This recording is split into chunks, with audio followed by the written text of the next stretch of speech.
나 경찰 부를 거야. 꼼짝 마. 아들 장례가 끝난 그날 밤, 제가 며느리한테 한 말입니다. 새벽 2시 죽은 아들 방 서랍을 뒤지던 며느리와 눈이 마주친 순간이었습니다. 그 손에 쥐어진 낡은 전화기 하나. 저는 떨리는 손으로 일일이를 눌렀습니다. 경찰이 가져간 그 전화기 안에서 나온 것은 아들의 목소리였습니다. 12개의 녹음 파일. 엄마, 집밥이 자꾸 쓴맛이 나. 아들이 죽기 열흘 전 혼자 남긴 말이었습니다. 3억? 아들 몰래 바꿔치기 된 보험금 수익자. 5년에 걸쳐 설계된 계획이었습니다. 저는 그 며느리 눈을 똑바로 보며 말했습니다. 민재가 다 남겨뒀어. 네가 한 짓 전부. 새벽 문 하나로 시작된 소름 돋는 역전극. 오늘의 사연 시작합니다.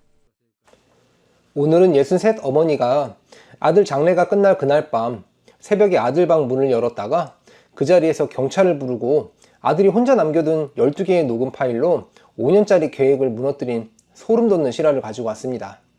여러분, 내 자식이 혼자 그 공포를 안고 있었다는 걸 나중에야 알게 된다면 어떤 마음이 드실 것 같으세요? 오늘 오종순 어머니의 이야기 영상 끝까지 함께 해주세요. 어머니, 저도 이제 여기서 살면서 옆에서 모실게요. 발인이 끝나고 돌아온 아파트 현관 앞 한지영의 캐리어 2개가 이미 자리를 잡고 있었습니다. 상주 완장을 손목에 아직 차고 있는 채로 한지영은 신발을 벗으며 당연한 듯 말했죠. 저는 올해 63, 오정순입니다. 서울 변두리 재래시장 골목에서 순대국밥 분식집을 30년째 운영해온 여자예요. 남편을 40에 잃고 아들 최민재 하나만 바라보며 살았고, 말이 느리고 설명이 서툴러서 억울한 일을 당해도 입 밖으로 제대로 따지지 못하는 것이 평생의 약점이었죠. 아들은 닷새 전에 심장마비로 세상을 떠났습니다. 45살이었어요. 한지영의 캐리어를 바라보다가 저는 아무 말도 못하고 신발을 벗었습니다. 말이 목구멍을 넘어오지 않았어요. 한지영은 캐리어를 끌고 안방으로 들어갔습니다. 망설임이 없었죠. 아들이 쓰던 방이었습니다. 저는 거실 소파에 이불을 깔고 누웠어요.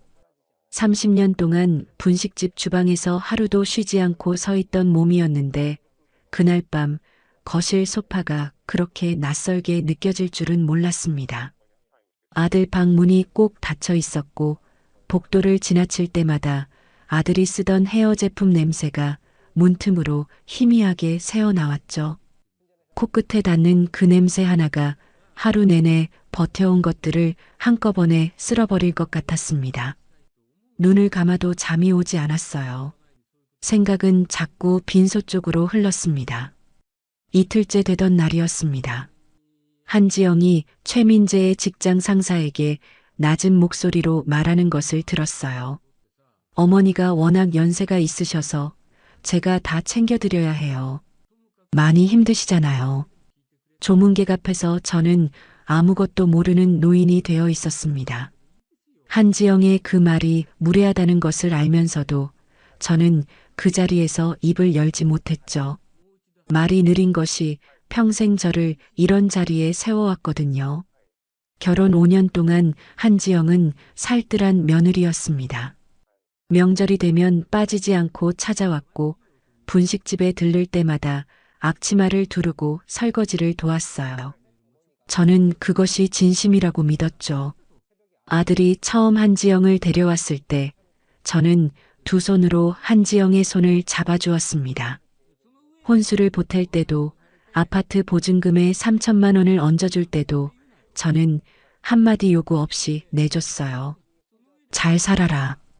그 말 한마디로 충분하다고 생각했답니다. 반년 전이 떠올랐습니다. 한지영이 분식집에 불쑥 찾아온 날이었어요. 점심 손님이 빠져나가고 막 설거지를 시작하던 참이었죠. 한지영은 뒤에서 제 어깨를 두 손으로 꼭 감싸 안으며 말했습니다. 어머니, 어머니가 저한테는 진짜 엄마예요. 친정 엄마보다 더. 기름 냄새가 배어있는 좁은 주방에서 그 말은 유난히 따뜻하게 들렸어요. 젖은 손을 앞치마에 닦으며 저도 모르게 웃음이 났습니다. 그 따뜻한 말이 항상 무언가의 신호였다는 것을 저는 한참 뒤에야 알게 됐죠. 어깨를 잡은 손이 채 떨어지기도 전에 한지영의 목소리가 낮아졌습니다. 어머니, 저 부탁 하나 들어주실 수 있어요? 민재 오빠 몰래요. 친정이 좀 어려워져서요. 500만 원이었습니다. 저는 그 자리에서 통장을 꺼내지는 않았어요. 사흘 뒤 한지영 계좌로 조용히 돈을 보냈습니다. 아들에게는 말하지 않았죠. 그날 이후로도 한지영은 변하지 않았습니다. 분식집에 들를 때마다 똑같이 앞치마를 두르고 똑같이 환하게 웃었어요. 저는 그것이 고마움이라고 생각했습니다. 고마움이 아니었다는 것을 저는 그때까지 몰랐죠. 소파에 누운 채로 천장을 바라보았습니다. 아파트 안은 낯선 무게로 가득했어요. 창문 틈으로 새벽 바람이 들어왔지만 공기는 조금도 가볍지 않았습니다. 안방 쪽에서 가끔 한지영이 뒤척이는 소리가 들렸죠. 지켜봐야겠다는 생각이 들었습니다. 아직은 가만히 지켜봐야겠다고 생각했어요. 새벽 2시가 넘었을 때였습니다. 복도 끝에서 소리가 들렸어요. 서랍을 열고 닫는 소리였습니다. 한 번이 아니었죠.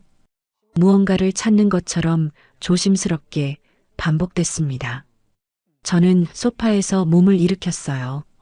아들 방 문손잡이를 손으로 잡고 천천히 밀었습니다. 한지영이 책상 앞에 서서 서랍 깊숙이 손을 집어넣고 있었어요.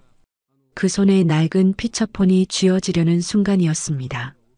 제가 한 번도 본 적 없는 기종이었죠. 눈이 마주쳤습니다.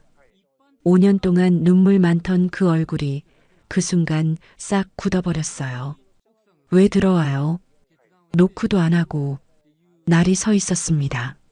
슬픔은 어디에도 없었죠. 목구멍 안쪽에서 뜨거운 무언가가 천천히 밀려 올라왔습니다. 손끝이 저렸어요. 이거 민재 오빠 옛날 폰이에요. 제가 정리하려던 거예요. 한지영이 서랍을 닫으려 손을 뻗었습니다. 저는 그 자리에서 한 발짝도 물러서지 않았어요. 주머니에서 전화기를 꺼냈습니다. 손이 떨렸죠. 번호를 누르는 손가락은 흔들리지 않았습니다. 일일이. 어머니, 왜 이러세요? 저희 가족인데. 저는 아무 말도 하지 않았습니다. 한지영은 그날 밤 그 낡은 전화기를 끝까지 꺼내지 못했어요. 그리고 그 순간이 자신의 파멸이 시작된 자리였다는 것을 한지영은 꿈에도 몰랐습니다. 새벽 3시가 다 되어 경찰 2명이 도착했습니다.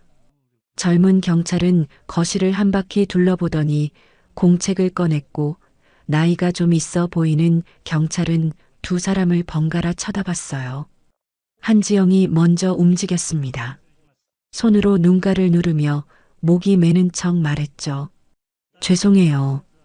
어머니가 너무 슬프셔서 제정신이 아니세요. 저도 이해해요. 오늘 발인이었거든요. 경찰들의 눈길이 저한테로 돌아왔습니다. 설명해야 했습니다. 그런데 말이 어디서부터 시작해야 할지 몰랐어요. 아들 방 서랍, 낡은 전화기, 한지영의 굳어버린 표정. 그것들을 어떻게 짧게 설명할 수 있는지 저는 몰랐습니다. 말이 느린 것이 또 저를 잡아 끌었습니다. 젊은 경찰이 수첩을 닫으려는 순간이었어요. 그때까지 뒷짐을 지고 서 있던 나이든 경찰이 아들 방 쪽으로 천천히 걸어갔습니다. 한지영이 닫아놓은 서랍 앞에서 발걸음을 멈췄죠. 이게 뭔가요? 서랍 틈으로 낡은 피처폰 줄 한쪽이 비어져 나와 있었습니다. 나중에 안 일이지만 그 경찰이 박만수였습니다. 강력팀에서 20년을 버텨온 형사였어요. 한지영이 빠르게 말했습니다. 남편 옛날 폰이에요. 제가 오늘 정리하려고 꺼낸 거고요. 박만수는 대답하지 않고 피처폰을 손으로 집어들었습니다. 앞뒤로 한 번씩 살펴보더니 저한테로 시선을 옮겼죠. 어머님, 이 전화기 보신 적 있으세요? 저는 고개를 저었습니다. 박만수가 다시 한지영을 봤어요. 언제 꺼낸 거예요? 오늘 저녁에요. 발인 끝나고 돌아오자마자요? 한지영이 입을 다물었습니다. 박만수는 더 묻지 않았어요. 피처폰을 증거물 봉투에 넣으며 조용히 말했습니다. 어머님이 직접 주시는 거죠? 제가 가져가도 되는 거죠? 저는 두 손으로 그 봉투를 밀었습니다. 가져가 주세요. 한지영의 얼굴이 굳는 것을 저는 똑똑히 봤습니다. 경찰들이 돌아가고 나서 아파트 안이 조용해졌어요.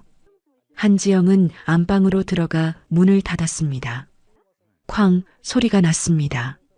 조용히 닫을 이유가 없다는 듯이 닫은 문이었죠. 저는 다시 소파에 앉았습니다. 거실 한쪽에는 한지영이 들고 온 캐리어가 아직 그대로였어요.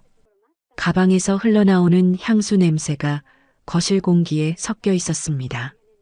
아들이 살던 집에서 맡아본 적 없는 냄새였죠. 다음 날 오전 박만수에게서 연락이 왔습니다. 피처폰 복구에 시간이 걸리지만 상당한 양의 파일이 있다고 했어요. 그리고 한 가지를 더 말했습니다. 최민재의 생명보험 수익자가 변경되어 있다는 것이었습니다. 변경 시점은 최민재가 세상을 떠나기 8달 전이었어요. 수익자는 저도 아닌 한지영이었습니다. 3억 원. 전화를 끊고 저는 한동안 창밖을 바라봤습니다. 아들이 가입한 보험이라는 것을 저는 알고 있었어요. 수익자가 바뀐 것은 몰랐습니다. 아들도 몰랐을까요? 아들이 몰랐을 리 없다는 생각이 들었습니다. 그날 오후 한지영이 거실로 나왔습니다. 소파에 앉아있는 저를 내려다보더니 말했어요. 어머니, 솔직히 말씀드릴게요. 저 어젯밤에 많이 서운했어요. 저는 아무 말도 하지 않았습니다. 민재 오빠 떠나고 저도 힘든데 어머니가 경찰까지 부르시면 제가 얼마나 상처받겠어요.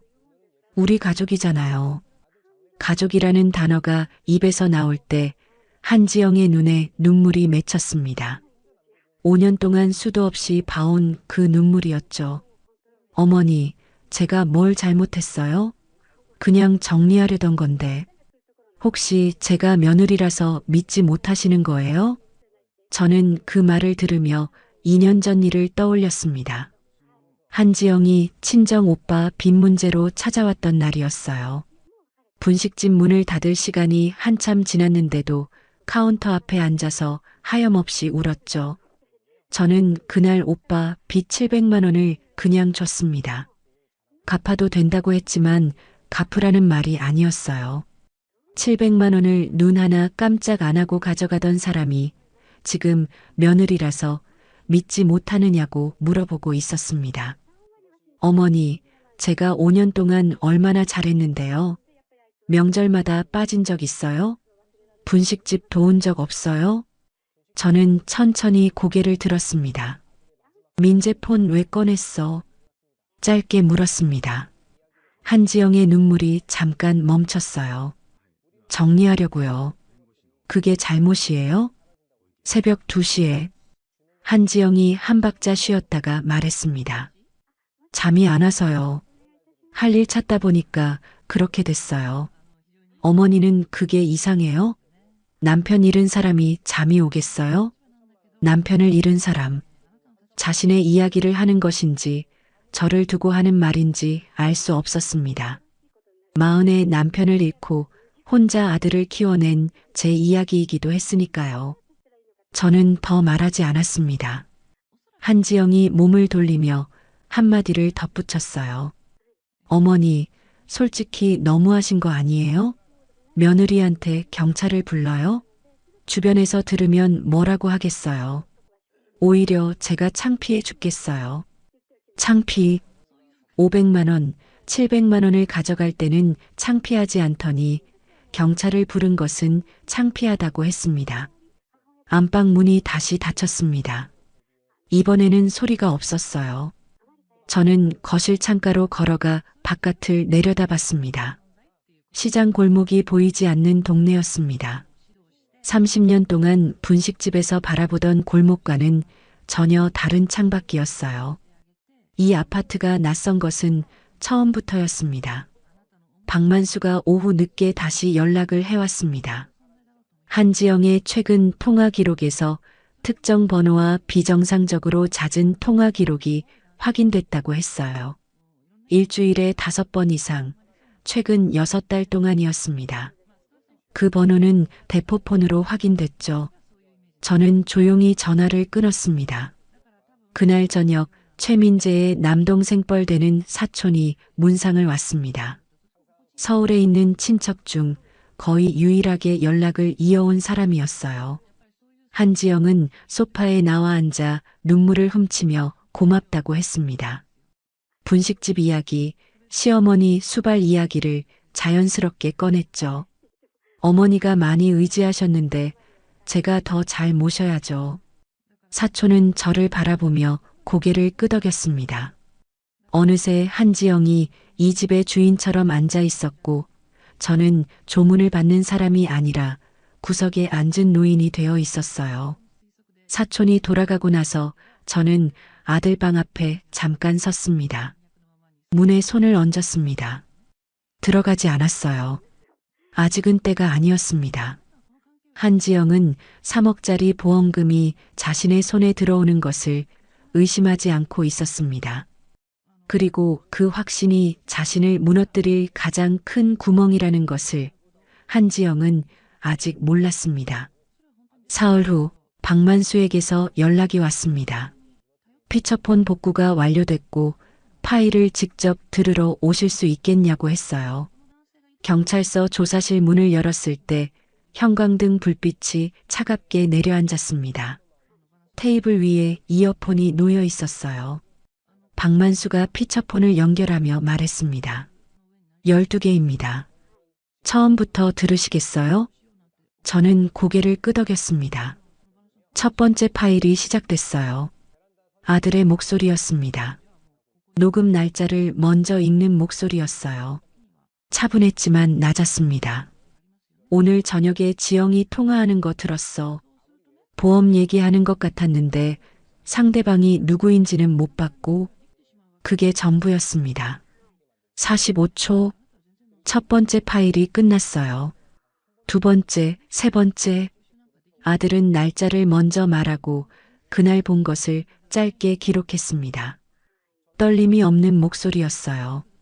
담담하게 사실만 남기려는 것처럼 들렸습니다. 다섯 번째 파일이 재생됐을 때였습니다. 지영이가 내 회사 사람들한테 뭔가 얘기하고 다니는 것 같아. 오늘 박 대리가 이상하게 날 봤거든. 내가 요즘 좀 이상하다는 소문이 도는 것 같고 신고하려다가 멈췄어.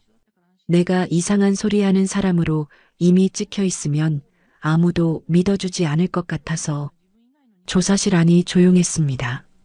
아들이 혼자 버텨온 시간이 그 짧은 문장 안에 다 담겨 있었어요. 귀가 멍멍해졌습니다. 소리가 들리는데 아무것도 들리지 않는 것 같았어요. 마지막은 12번째 파일이었습니다. 최민재가 세상을 떠나기 열흘 전이었죠. 요즘 밥을 먹고 나면 속이 이상해. 쓴맛이 자꾸 나거든. 오늘도 저녁을 반도 못 먹었어. 어머니한테 전화하려다가 걱정 끼칠까봐 못했어. 어머니는 모르셔도 돼. 어머니는 모르셔도 돼. 테이블 위에 올려놓은 손이 천천히 떨리기 시작했습니다. 아들이 죽기 전 혼자 앉아 그 말을 녹음하던 방이 눈앞에 그려졌어요. 불도 켜지 않은 채 낮은 목소리로 전화기에 대고 말하던 45살짜리 아들이 박만수가 물 한 잔을 테이블 위에 놓았습니다. 어머님, 최민재 씨가 마지막으로 들른 약국이 어디인지 혹시 아세요? 저는 눈을 떴습니다. 분식집 2블록 아래 약국이 떠올랐어요. 아들이 몇 달 전부터 분식집에 들를 때마다 그 약국을 들렀다고 했었습니다. 알 것 같아요. 경찰서를 나와 아파트로 돌아왔을 때 오후 2시가 넘어 있었습니다. 현관문을 열자 한지영이 거실 소파에 앉아 통화 중이었어요. 저를 보고 통화를 끊었습니다. 저는 외투를 벗으며 말했어요. 지영아. 한지영이 저를 봤습니다. 지금이라도 말해. 민재한테 네가 한 짓이 있으면. 한지영의 눈이 잠깐 흔들렸습니다. 그러다 이내 자리에서 일어서며 말했어요. 어머니, 진짜 너무하시네요. 목소리가 달랐습니다. 눈물이 없었어요. 어머니가 경찰서 들락거리면서 저를 범인 만들려는 거 저 다 알아요. 근데 솔직히 말씀드려도 돼요? 저는 대답하지 않았습니다. 어머니가 민재 오빠한테 해준 게 뭐예요? 분식집에서 번 돈 몇 푼이요? 오빠가 얼마나 힘들게 살았는지 알기나 해요? 병원도 제가 데려다녔고 회사 일도 제가 다 챙겼어요. 어머니는 멀리서 가끔 국밥이나 보내줬으면서 분식집 기름 냄새 나는 주방에서 앞치마를 두르고 설거지를 돕던 사람이 지금 분식집 돈 몇 푼이라고 했습니다. 분식집이나 하시던 분이 무슨 수사예요? 경찰이 어머니 말을 믿을 것 같아요? 늙은 시어머니가 며느리 잡으려고 날뛴다고 생각하지. 어머니가 얼마나 우스워 보이는지 아세요? 날뛴다. 아들을 땅에 묻고 사흘 만에 나온 말이었습니다. 그리고 그 돈이요. 어머니가 주신 거잖아요. 아무도 강요 안 했어요. 그걸 이제 와서 저한테 덮어 씌우려고요? 여러분, 저는 그 순간 이상하게도 아무것도 느껴지지 않았습니다. 뜨겁던 것이 싹 식어버렸어요. 무언가 단단하고 차가운 것이 가슴 안 깊은 곳에서 자리를 잡는 느낌이었습니다. 한지영이 안방으로 들어가 문을 닫았어요. 거실에는 한지영의 향수 냄새만 남았습니다. 달콤하고 진한 냄새였어요. 아들이 살던 집에서 한 번도 맡아본 적 없는 냄새였죠. 저는 외투를 다시 집어들었습니다. 분식집 2블록 아래 약국은 20년 넘게 같은 자리를 지켜온 곳이었어요. 미닫이 유리문을 밀고 들어서자 소독약 냄새와 따뜻한 공기가 한꺼번에 밀려왔습니다. 약사가 저를 보더니 눈을 크게 떴어요. 어머니, 민재 씨 어머니 맞죠? 어쩐 일이에요? 제 아들이 여기 자주 왔다고요? 약사가 고개를 끄덕이며 목소리를 낮췄습니다. 몇 달 전부터 오셨어요. 처음엔 소화 문제로 물어보시더니 나중엔 좀 다른 걸 물어보셨거든요. 음식의 특정 성분이 소량씩 오래 쌓이면 어떤 증상이 나타나는지, 심장에 어떤 영향을 주는지를요. 2번인가 3번 오셔서 물어보셨어요. 발바닥부터 차가운 것이 천천히 올라왔습니다. 무릎이 가볍게 떨렸어요. 혹시 그 상담 기록이 남아 있나요? 약사가 잠깐 망설이다 고개를 끄덕였습니다. 저는 그 자리에서 박만수에게 전화를 걸었어요. 약국을 나왔을 때 바깥 공기가 차가웠습니다. 분식집 방향으로 걷다가 발이 멈췄어요. 한지영의 목소리가 귀 안쪽에서 다시 울렸습니다. 분식집이나 하시던 분이 가슴 깊은 곳에서 무언가 단단하게 굳었습니다. 2 손이 저절로 쥐어졌어요. 그래, 분식집이나 하는 사람이야. 근데 있잖아, 지영아. 그 분식집에서 번 돈으로 내 혼수 보탰고 보증금 3천만 원 얹어줬고 500에 700 그냥 줬어. 아무도 강요 안 했다며. 맞아. 발걸음을 다시 뗐습니다. 그게 전부 기록으로 남아있어. 네가 얼마나 오래, 얼마나 치밀하게 계획했는지. 아들은 12개의 파일을 남겨두었습니다. 약사는 상담 기록을 갖고 있었어요. 한지영은 그것을 하나도 몰랐습니다. 그리고 그 모름이 한지영을 가장 깊은 곳으로 끌어내릴 것이었습니다. 일주일 후 박만수가 오정순의 분식집으로 직접 찾아왔습니다. 문을 닫은 시간이었어요. 의자를 끌어당겨 앉으며 서류 봉투를 테이블 위에 올려놓았죠. 국과수 혈액 재검사 공식 신청됐습니다. 결과까지 최소 3주 걸려요. 3주. 그동안 한지영 씨가 아파트 앞물건에 손대지 못하도록 법적으로 막을 수 있어요. 어머님이 서류에 도장만 찍어주시면 됩니다. 박만수가 서류를 펼쳤습니다. 저는 천천히 읽었어요. 법률 용어가 많았지만 읽었습니다. 박만수가 손가락으로 짚어주는 줄을 따라가며 끝까지 읽었죠. 도장을 찍었습니다. 한 가지 더요. 박만수가 봉투에서 사진 한 장을 꺼냈어요. 한지영 씨가 어제 오전에 변호사 사무실 갔습니다. 보험금 청구 절차 알아보러 간 거예요. 빠르게 움직이고 있어요. 저는 사진을 내려다봤습니다. 변호사 사무실 유리문 앞에서 핸드백을 고쳐드는 한지영이었어요. 표정이 선명하게 찍혀 있었습니다. 울지 않는 얼굴이었죠. 어머님은 지금 어떻게 하실 생각이에요? 저는 잠깐 창밖을 봤습니다. 시장 골목에 오후 햇살이 비스듬히 들어오고 있었어요. 한 가지 부탁이 있어요. 박만수가 기다렸습니다. 제가 한지영이한테 먼저 연락하려고요. 아직 수사 중이라는 거 말하지 말아주세요. 조금만요. 박만수가 눈썹을 올렸습니다. 잠시 저를 바라보다가 천천히 고개를 끄덕였어요. 분식집에 혼자 남았습니다. 국물 냄비가 아직 불 위에 있었어요. 끓는 소리가 조용한 주방을 채웠죠. 서두르면 안 돼. 한지영이 방심하게 놔둬야 해. 주걱으로 국물을 한번 저었습니다. 저 사람이 가장 편할 때, 가장 확신할 때 터뜨려야 해. 전화기를 들었습니다. 한지영의 번호를 눌렀어요. 2번 신호가 가고 한지영이 받았습니다. 어머니. 목소리가 조심스러웠습니다. 저는 천천히 말했어요. 지영아, 내가 지난번에 너무했나 봐. 나도 많이 흥분했던 것 같아서. 전화기 너머로 잠깐 침묵이 흘렀습니다. 아니에요, 어머니. 어머니도 많이 힘드시잖아요. 민재 보내고 나니까 나한테 남은 가족이 너밖에 없잖아. 내가 너를 의심하면 안 되는 건데. 한지영의 목소리가 부드러워졌어요. 어머니, 그런 말씀하시면 저도 눈물 나요.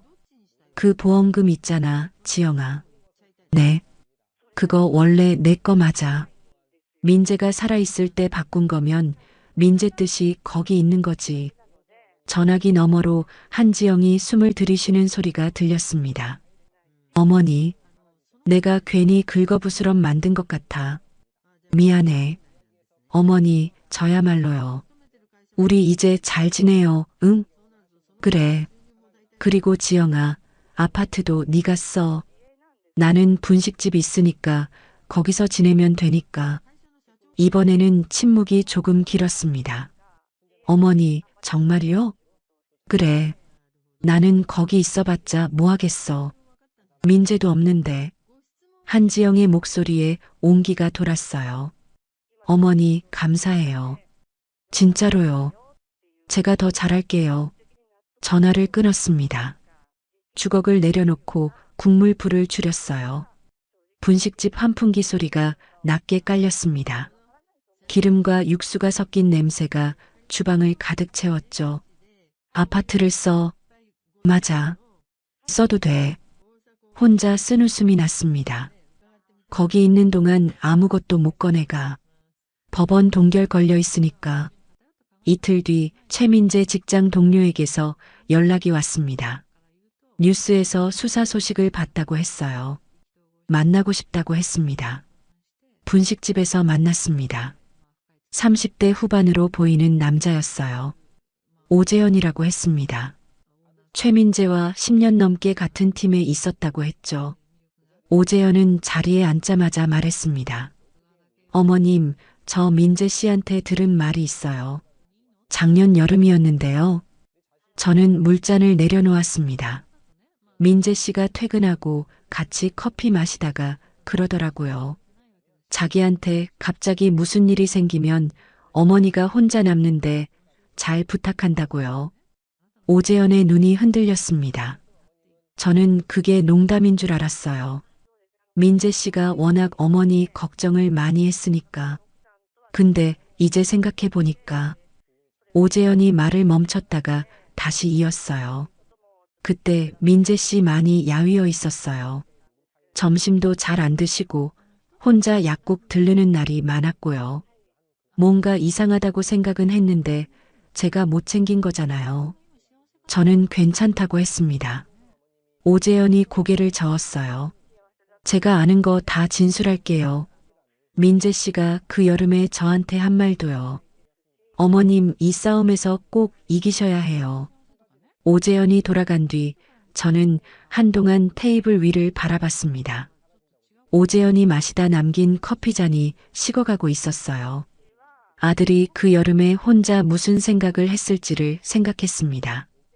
어머니한테 걱정 끼칠까봐 말 못했다던 목소리가 다시 귀 안쪽에서 울렸어요. 알아, 민재야. 엄마가 다 알아. 그날 저녁 한지영에게서 문자가 왔습니다. 어머니 덕분에 마음이 많이 편해졌어요. 이제 우리 잘 지내요. 저는 답장을 보냈습니다. 그래, 잘 지내자. 전화기를 테이블 위에 엎어놓았습니다. 한지영은 그 문자가 마지막 평온이라는 것을 몰랐습니다. 그리고 오정순이 건넨 그 말들이 전부 미끼였다는 것도 한지영은 꿈에도 몰랐습니다. 재검사 결과를 기다리는 3주 동안 분식집 문을 열고 닫았습니다. 국물을 올리고 그릇을 닦았어요. 손님이 와서 주문하면 받고 가면 테이블을 닦았죠. 30년 동안 해온 일이었습니다. 한지영에게는 사흘에 한 번씩 연락했습니다. 지영아, 경찰한테서 연락 왔는데 별거 없다고 하더라. 진짜요? 어머니, 다행이다. 응. 나도 이제 그냥 넘어가려고. 민재도 없는데 우리끼리 싸우면 안 되잖아. 전화를 끊고 나면 주방으로 돌아왔습니다. 환풍기가 돌아가는 소리, 국물이 끓는 소리. 그 소리들 사이에서 저는 가만히 팔을 다듬었어요. 한지영의 목소리는 전화를 거듭할수록 달라졌습니다. 처음에는 조심스럽더니 열흘이 지나자 편안해졌어요. 보름이 지나자 먼저 전화를 걸어오기 시작했죠. 어머니, 저 오늘 아파트 안방 커튼 좀 바꾸려고요.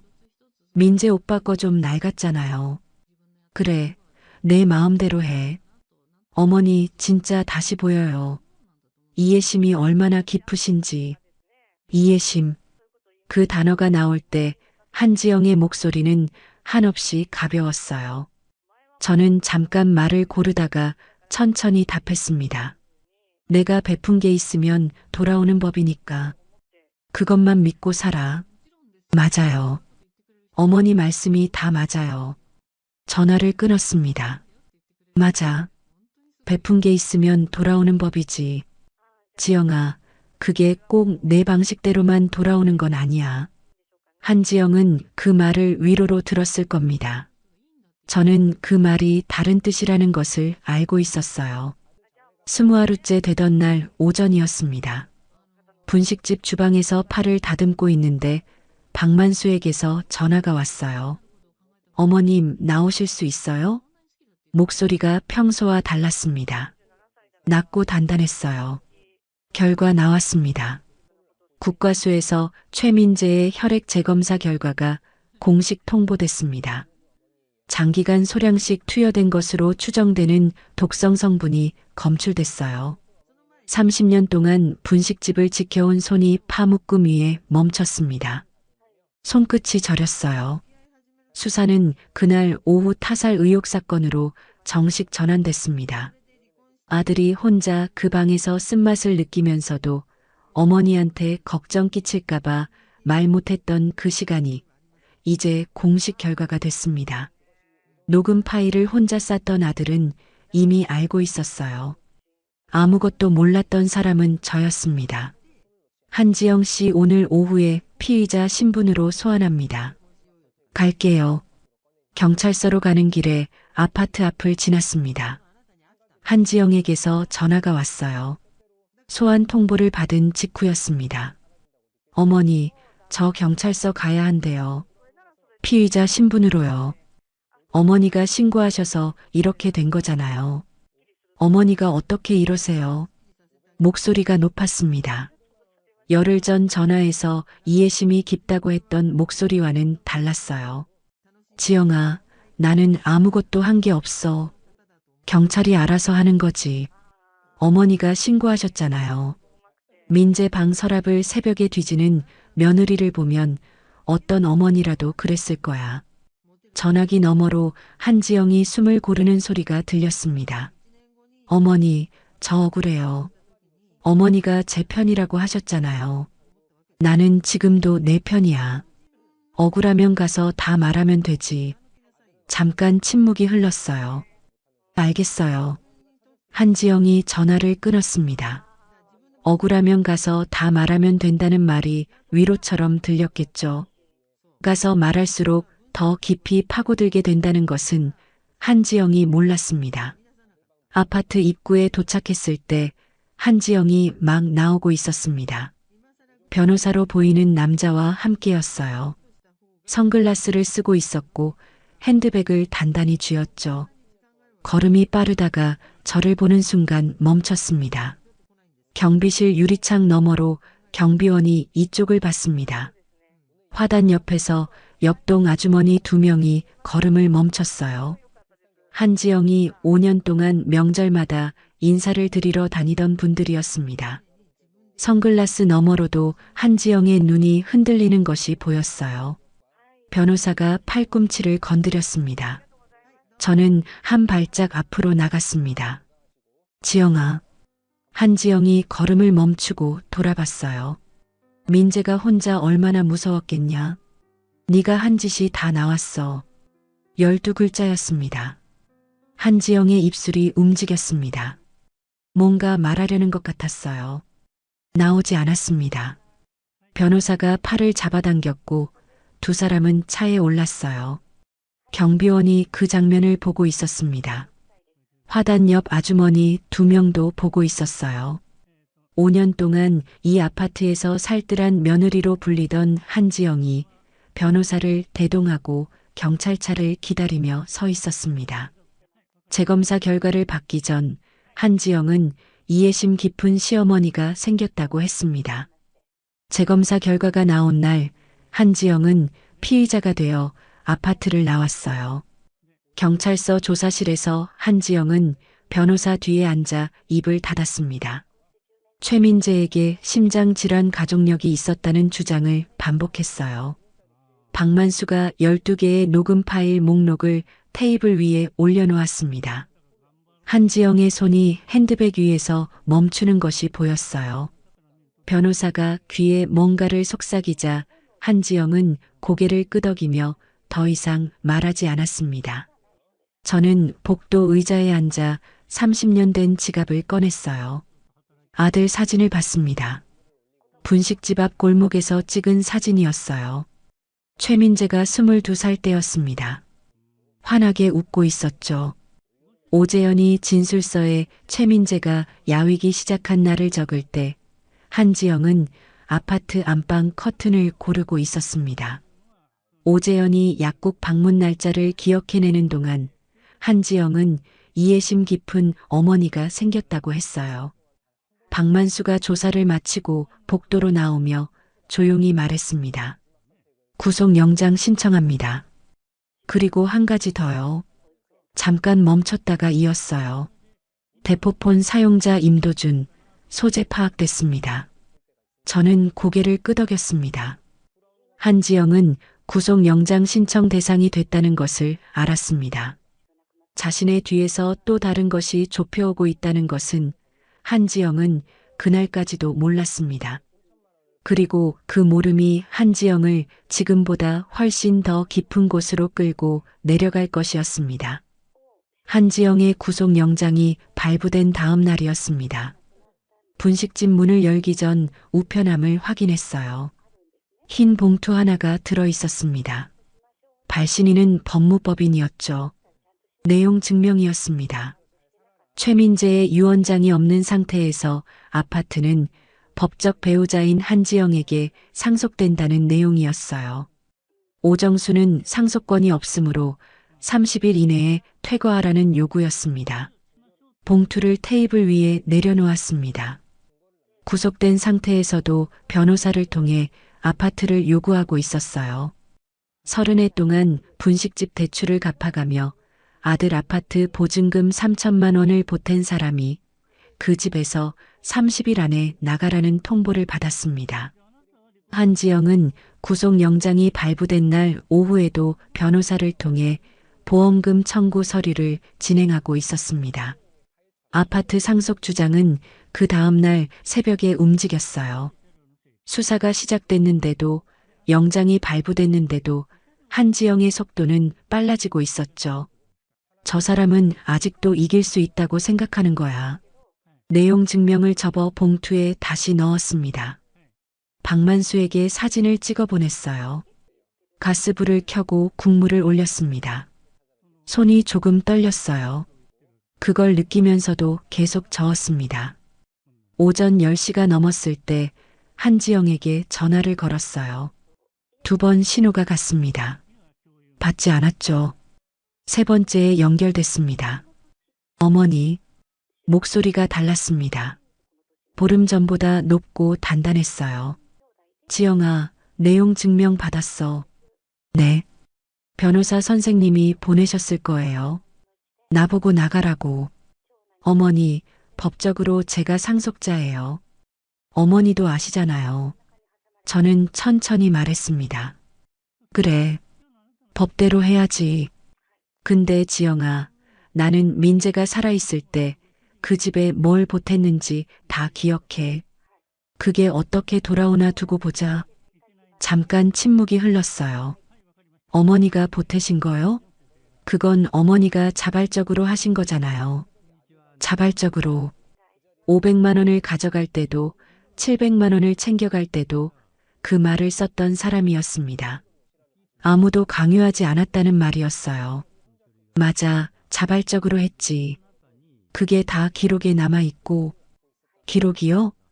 통장 거래 내역이 다 있거든. 오래됐어도 남아있어.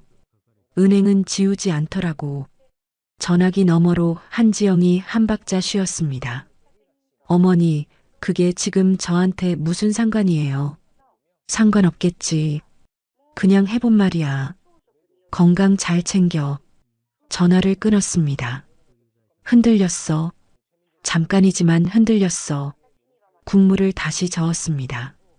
주방 환풍기 소리가 낮게 깔렸어요. 점심 손님이 빠져나간 오후였습니다. 오재현에게 문자를 보냈어요. 이번 주 안으로 한 번 더 뵐 수 있을까요? 오재현이 바로 답했습니다. 내일 오후 어떠세요? 그리고 민재 씨 같은 팀 후배가 따로 드릴 말씀이 있다고 해서요. 같이 와도 될까요? 네, 오세요.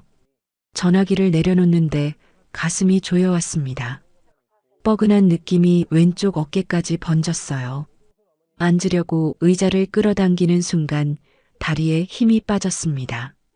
주방 바닥에 손을 짚었어요. 숨을 쉬려는데 공기가 들어오지 않았습니다. 가슴이 눌리는 것 같았어요.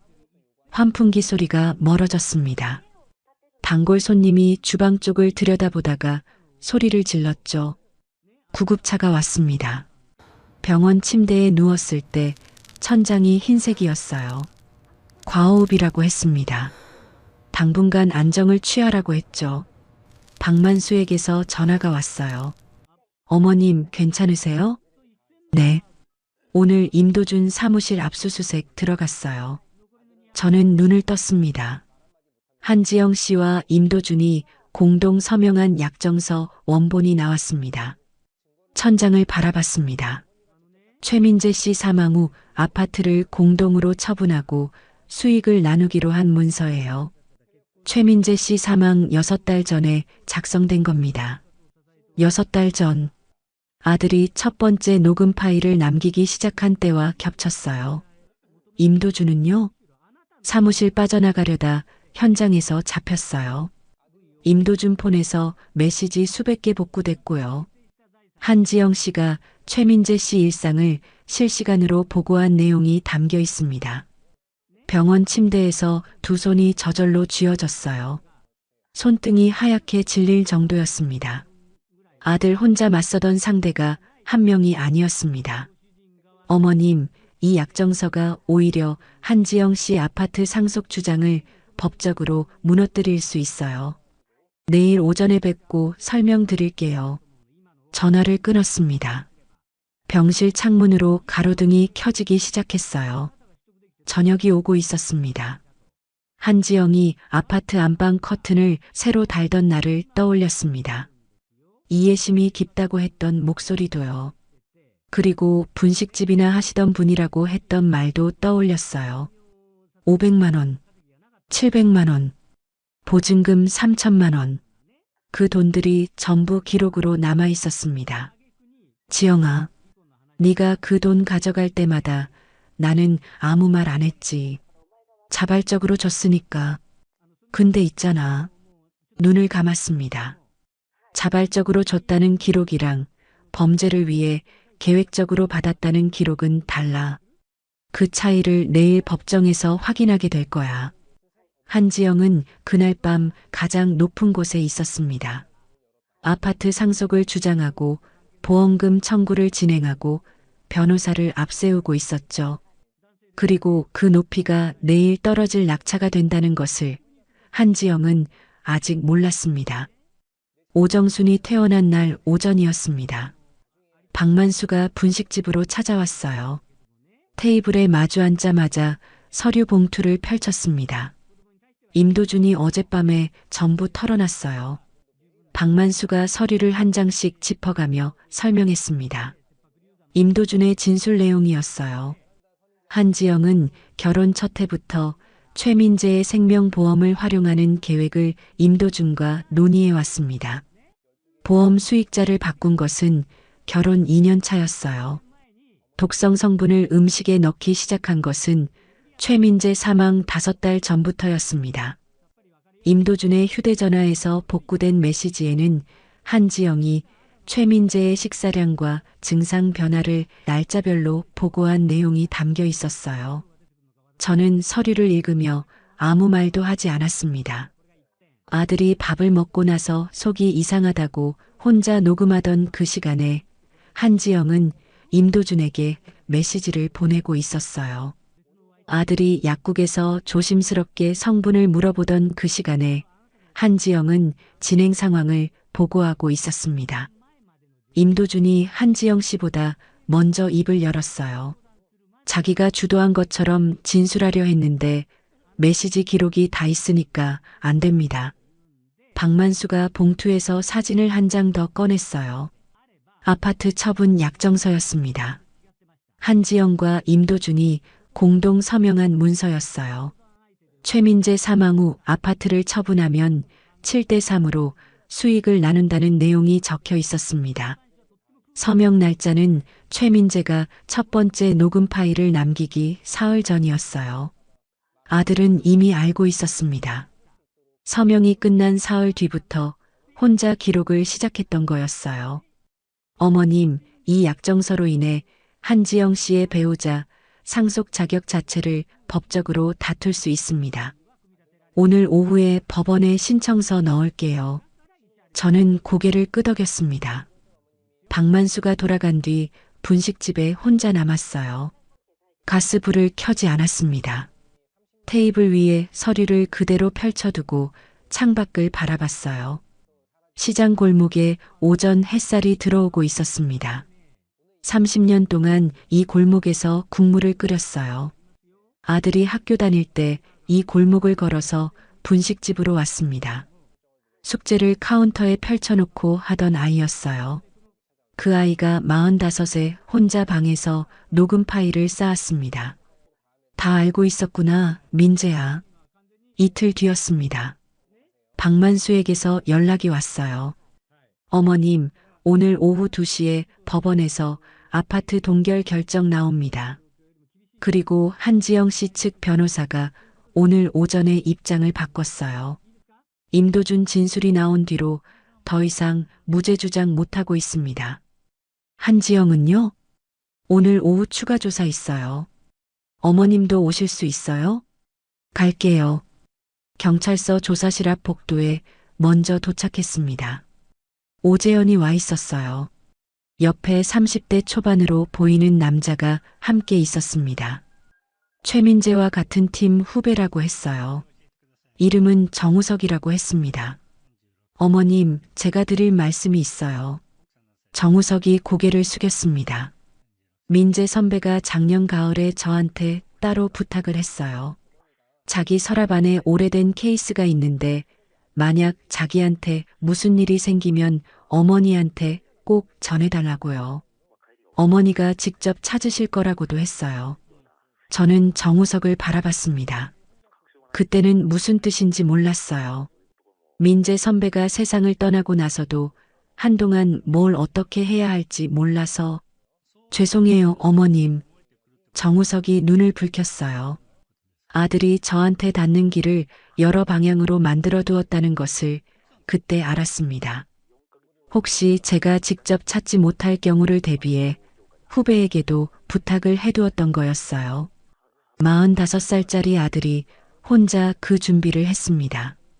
복도 창문으로 오후 햇살이 길게 들어왔어요. 조사실 문이 열렸습니다. 한지영이 변호사와 함께 나왔어요. 걸음이 달랐습니다. 2달 전 아파트 입구에서 선글라스를 쓰고 나오던 걸음이 아니었어요. 고개가 조금 숙여져 있었고 변호사 쪽으로 몸이 기울어져 있었습니다. 저를 보는 순간 걸음이 멈췄어요.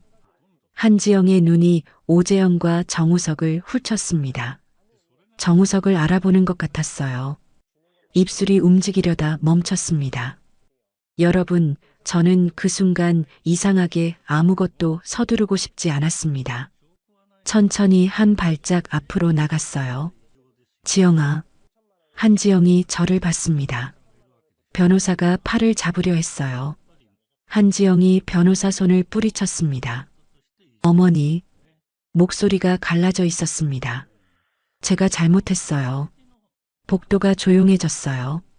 오재현이 뒤로 한 발짝 물러섰습니다. 정우석은 고개를 숙였죠. 저는 한지영을 바라보며 천천히 말했습니다. 지영아, 네가 나한테 한 말 기억해? 한지영이 대답하지 않았어요. 베푼 게 있으면 돌아오는 법이라고 내가 그랬지. 한지영의 눈이 흔들렸습니다. 500만 원, 700만 원, 보증금 3천만 원. 자발적으로 줬다고 했지.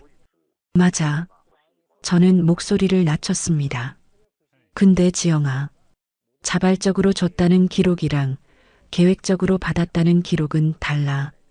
그 차이가 지금 저 조사실 안에 다 들어가 있어. 한지영의 입술이 떨렸습니다.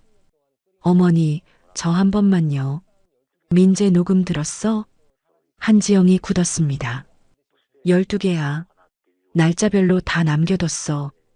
음식에서 쓴맛이 난다는 것도, 아무한테도 말 못한다는 것도, 어머니 걱정 끼칠까봐 못했다는 것도. 저는 한 박자 멈췄다가 이었어요. 근데 있잖아. 어머니한테는 걱정 끼칠까봐 말 못했던 아이가 임도준이랑 주고받은 내 메시지에는 다 나와 있더라. 날짜도 양도 증상도. 한지영의 얼굴이 하얗게 됐습니다. 그게 어떻게? 임도준이 다 말했어. 어젯밤에. 변호사가 한지영 팔을 잡았습니다. 한지영은 움직이지 않았어요. 어머니, 저 살려주세요. 목소리가 처음으로 작아졌습니다. 저는 대답하지 않았어요. 그때 오재현이 앞으로 나섰습니다. 한지영 씨. 오재현의 목소리가 낮았어요. 민재 씨가 작년 여름에 저한테 그랬어요. 자기가 없어지면 어머니가 혼자 남는다고. 그때 저는 그 말이 뭔지 몰랐어요. 오재현이 한지영을 똑바로 봤습니다. 근데 이제는 알아요. 민재 씨는 그때 이미 알고 있었던 거잖아요. 자기한테 무슨 일이 생길지를. 그래서 미리 부탁한 거잖아요. 한지영이 시선을 피했어요. 민재 씨가 얼마나 외로웠는지 아세요? 아무한테도 말 못하고 혼자 그 방에서 녹음 파일 쌓으면서 오재현의 목이 잠겼습니다. 한지영 씨는 그 사람 옆에 있었잖아요. 그 쓴맛을 만든 사람이 옆에 있었잖아요. 복도가 다시 조용해졌어요. 한지영의 눈에서 눈물이 흘렀습니다. 이번에는 소리가 없었어요. 빈소에서 흘리던 그 눈물과는 달랐습니다. 어머니, 제발이요. 저는 천천히 고개를 저었습니다. 지영아, 나는 민재방 서랍에서 낡은 전화기 하나 발견한 것밖에 없어. 나머지는 민재가 다 해놨어. 한지영이 주저앉으려는 것을 변호사가 붙들었습니다. 법적으로 싸우겠습니다. 변호사가 저한테 말했어요. 그러세요. 저는 변호사를 보지 않고 말했습니다. 민재가 남긴 12개 파일이 있고 임도준 메시지가 있고 약정서가 있고 약국 상담 기록이 있어요. 법적으로 싸우시면 그게 전부 나와요. 변호사가 입을 다물었습니다. 한지영이 다시 저를 봤어요. 어머니, 저 어디 가요? 저는 대답하지 않았습니다. 한지영이 가야 할 곳은 제가 정하는 것이 아니었어요. 박만수가 조사실 문에서 나오며 한지영 쪽으로 걸어왔습니다. 변호사가 한지영 팔을 잡아 안으로 들어갔어요. 문이 닫혔습니다. 복도에 오재현과 정우석, 저 셋이 남았습니다. 오재현이 눈을 닦았어요. 어머님, 이제 어떻게 되는 거예요? 민재가 다 해놨으니까 잘 될 거야. 그것이 제가 할 수 있는 가장 정확한 말이었습니다. 한편 그 시각 임도준은 다른 조사실에서 추가 진술을 하고 있었어요. 한지영과 나눈 메시지 내역이 화면에 띄워진 채였습니다. 자기가 주도했다는 주장은 첫 번째 메시지에서 이미 무너졌어요. 한지영이 먼저 계획을 제안한 날짜가 찍혀 있었으니까요. 두 사람이 서로 상대방에게 책임을 넘기는 동안 약정서는 두 사람 모두의 서명을 보여주고 있었습니다. 법원은 그날 오후 아파트 동결 결정을 내렸어요. 한지영의 배우자 상속 자격 심리가 별도로 시작됐습니다. 보험사는 수사 진행 중을 확인하고 보험금 지급을 전면 보류했어요. 한지영은 그날 밤 구치소에서 처음으로 자신이 설계한 것들이 하나씩 사라지는 것을 봤습니다. 아파트도 보험금도 변호사의 무죄 주장도요. 3억짜리 보험금은 애초에 한지영의 손에 닿을 수 없었습니다. 아들이 12개의 파일을 남긴 순간부터 그 돈은 이미 한지영의 것이 아니었어요. 한지영이 그것을 안 것은 모든 것이 닫힌 뒤였습니다. 경찰서를 나왔을 때 저녁 바람이 차가웠어요. 오재현이 괜찮으시냐고 물었습니다. 괜찮다고 했어요. 분식집 방향으로 걸었습니다. 시장 골목 입구에서 발이 멈췄어요. 민재야, 엄마가 지켰어. 그 한마디가 입안에서 맴돌다 사라졌습니다. 소리 내지 않았어요. 낼 필요가 없었습니다. 아들은 이미 알고 있을 테니까요. 재판이 끝난 봄이었습니다. 한지영은 1심에서 징역 22년을 선고받았어요. 임도준은 징역 15년이었습니다. 판결문에는 최민재가 남긴 12개의 녹음 파일이 핵심 증거로 기재됐습니다. 아들이 혼자 그 방에서 쌓아온 것들이 법정에서 가장 선명한 목소리가 됐어요.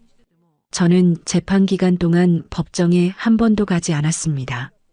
그 시간에 분식집 불을 켜고 국물을 끓였어요. 손님이 오면 받고 가면 테이블을 닦았습니다. 30년 동안 해온 일이었어요. 판결이 난 날 박만수에게서 문자가 왔습니다. 어머님, 끝났습니다. 저는 국물을 젓던 주걱을 내려놓고 그 문자를 한참 바라봤어요. 끝났습니다. 세 글자였습니다. 그날 오후 법원에서 서류가 왔어요. 아파트가 오정순 명의로 최종 확정됐다는 내용이었습니다. 한지영의 배우자 상속 자격은 범죄 혐의 확정으로 인해 전면 박탈됐어요. 보험금은 수익자 변경 자체가 무효 처리됐습니다. 3억 원은 처음부터 한지영의 돈이 아니었어요. 서류를 접어 봉투에 넣었습니다. 분식집 카운터 서랍에 넣어뒀어요. 그 서랍 안에는 30년 된 가계부가 있었습니다. 아들이 초등학교 때 심심하다고 낙서를 해놓은 가계부였어요. 그날 저녁 혼자 아파트로 갔습니다. 현관문을 열었을 때 공기가 달랐어요. 오래 닫아둔 집의 냄새였습니다. 창문을 열었어요. 봄 저녁 바람이 들어왔습니다. 아들 방으로 갔습니다. 책상 의자에 앉았어요. 서랍을 열었습니다. 낡은 피처폰이 있던 자리였어요. 지금은 비어 있었습니다. 그 빈자리를 손으로 한번 쓸었어요. 박만수가 며칠 전에 전달해준 파일을 떠올렸습니다. 복구된 12개 파일 중 맨 마지막 것이 아니었어요. 박만수가 따로 건네준 13번째 파일이었습니다. 어머님, 이건 공식 증거에 포함되지 않은 파일이에요. 복구하다가 나온 건데 수사에는 필요 없는 내용이라 어머님이 갖고 계시는 게 맞을 것 같아서요. 그 파일을 혼자 들었습니다. 아들의 목소리였어요. 날짜를 먼저 읽지 않았습니다. 그냥 시작됐어요. 엄마, 나 괜찮아요. 걱정하지 마요. 짧게 멈췄다가 이었어요. 엄마가 분식집에서 혼자 국물 끓이는 거 생각하면 나는 다 괜찮아요. 엄마는 그냥 오래 사요. 나보다 오래. 거기서 파일이 끝났습니다. 아들방 창가에 앉아 한참을 울었어요. 소리는 내지 않았습니다. 낼 수가 없었어요. 밖에서 바람이 들어왔습니다. 봄바람이었어요. 커튼이 가볍게 흔들렸죠. 얼마나 지났는지 몰랐어요. 어느 순간 눈물이 멈췄습니다. 창밖을 바라봤어요. 저녁 골목에 가로등이 켜지고 있었습니다. 알았어, 민재야. 일어섰습니다. 다음 날 분식집 문을 열었어요. 단골 손님들이 하나둘 들어왔습니다. 어디 갔었냐고 물었어요. 저는 그냥 웃으며 국물을 더 퍼줬습니다. 박만수가 사건 종결 후 분식집을 찾아왔어요. 점심시간이 끝난 오후였습니다. 조용히 자리에 앉더니 메뉴판을 봤어요. 순대국밥 주세요. 네. 한 그릇을 다 비웠습니다. 국물까지 마셨어요. 그릇을 내려놓으며 말했습니다. 잘하셨습니다. 저는 행주로 카운터를 닦으며 말했어요. 경찰 아저씨가 발걸음 안 멈췄으면 다 끝났어요. 박만수가 고개를 저었습니다. 어머님이 그 새벽에 전화기 들고 서랍 앞에 버티셨잖아요. 거기서 다 시작된 거예요. 박만수가 돌아갔습니다. 분식집 안이 조용해졌어요. 저는 카운터 서랍에서 가계부를 꺼냈습니다. 아들 낙서가 있는 페이지를 폈어요. 삐뚤삐뚤한 글씨로 엄마라고 써놓은 페이지였습니다. 아들이 10살 때였어요. 그 글씨 옆에 저도 글씨를 하나 썼습니다. 민재야. 그게 전부였어요. 더 쓸 필요가 없었습니다. 최민재의 기일에 아파트 베란다에 화분 하나를 올려뒀어요. 아들이 살아생전 사다 준 선인장이었습니다. 물을 거의 안 줘도 되는 것을 골라왔다고 했어요. 엄마는 바쁘니까. 그 선인장이 베란다 햇살 아래 조용히 자라고 있었습니다. 여름이 됐어요. 분식집 앞 화단에 봉선화가 피었습니다. 분홍색이었어요. 저는 꽃을 보며 최민재가 어릴 때 봉선화 꽃잎을 손톱에 물들여 달라고 졸라대던 날을 떠올렸습니다. 엄마 손이랑 내 손이랑 같이 물들이자고 했었어요. 같은 색으로. 그 분홍색이 지금도 화단에 피어 있었습니다. 아들을 보낸 자리에 구멍이 생겼습니다. 그 구멍은 채워지지 않았어요. 채워질 수도 없었죠. 그 구멍 곁에서 저는 분식집 불을 켜고 국물을 끓이고 하루를 살아냈습니다. 어제도 오늘도 내일도. 그것이 제가 아들한테 할 수 있는 가장 오래된 약속이었으니까요. 오종순 어머님은 지금도 매일 아침 분식집 문을 엽니다. 국물을 올리고 파를 다듬으며 하루를 시작하시죠. 베란다 선인장은 올해도 조용히 자라고 있고 화단 봉선화는 올여름에도 필 겁니다. 아들 최민재 씨가 남긴 것은 12개의 녹음 파일만이 아니었습니다. 아무리 외롭고 무서워도 어머니 걱정을 먼저 한 그 마음, 그것이 오종순 어머님을 그 새벽의 서랍 앞에 버티게 만든 힘이었어요. 그리고 오종순 어머님이 30년 동안 단 한 번도 손을 놓지 않고 분식집 불을 켜온 그 성실함이 아들의 마지막 선택을 세상 밖으로 꺼낸 힘이었습니다. 저는 오늘 이 이야기를 전하면서 한 가지를 계속 생각했어요. 우리는 때때로 내가 베푼 것들이 아무 의미 없이 사라진다고 느낄 때가 있습니다. 주는 것만 있고 돌아오는 것은 없다고 느껴지는 날들이요. 오종순 어머님도 그런 날들이 있으셨을 겁니다. 500만 원을 건넬 때도 700만 원을 건넬 때도 보증금 3천만 원을 보탤 때도 어머님은 아무것도 요구하지 않으셨어요. 그저 잘 살아라, 그 한마디로 충분하다고 생각하셨죠. 그 마음이 결국 아들에게 닿아 있었습니다. 아들은 어머니가 걱정할까봐 말 한마디 못하면서도 어머니가 찾을 수 있도록 증거를 남겨뒀어요. 어머니가 직접 찾지 못할 경우를 대비해 후배에게도 부탁을 해뒀습니다. 그 마음이 서로에게 닿아 있었기 때문에 새벽 2시 아들 방 문 하나가 모든 것을 바꿀 수 있었습니다. 심은 것은 반드시 돌아옵니다. 오종순 어머님이 30년 동안 끓인 국물처럼 아들이 혼자 쌓은 12개의 파일처럼 정성은 사라지지 않아요. 언젠가 반드시 제자리로 돌아옵니다. 오늘 이야기에서 가장 마음에 남은 장면이 있으셨다면 댓글로 남겨주세요. 비슷한 경험을 하신 분들도 편하게 나눠주세요. 구독과 좋아요, 알림 설정을 눌러주시면 여러분께도 오종순 어머니처럼 진정한 행복이 찾아올 거예요. 댓글로 시청하고 계신 지역과 의견을 남겨주세요. 순전의 사연 다음에도 재미있는 사연으로 또 찾아뵙겠습니다. 항상 건강하시고 행복하세요. 감사합니다.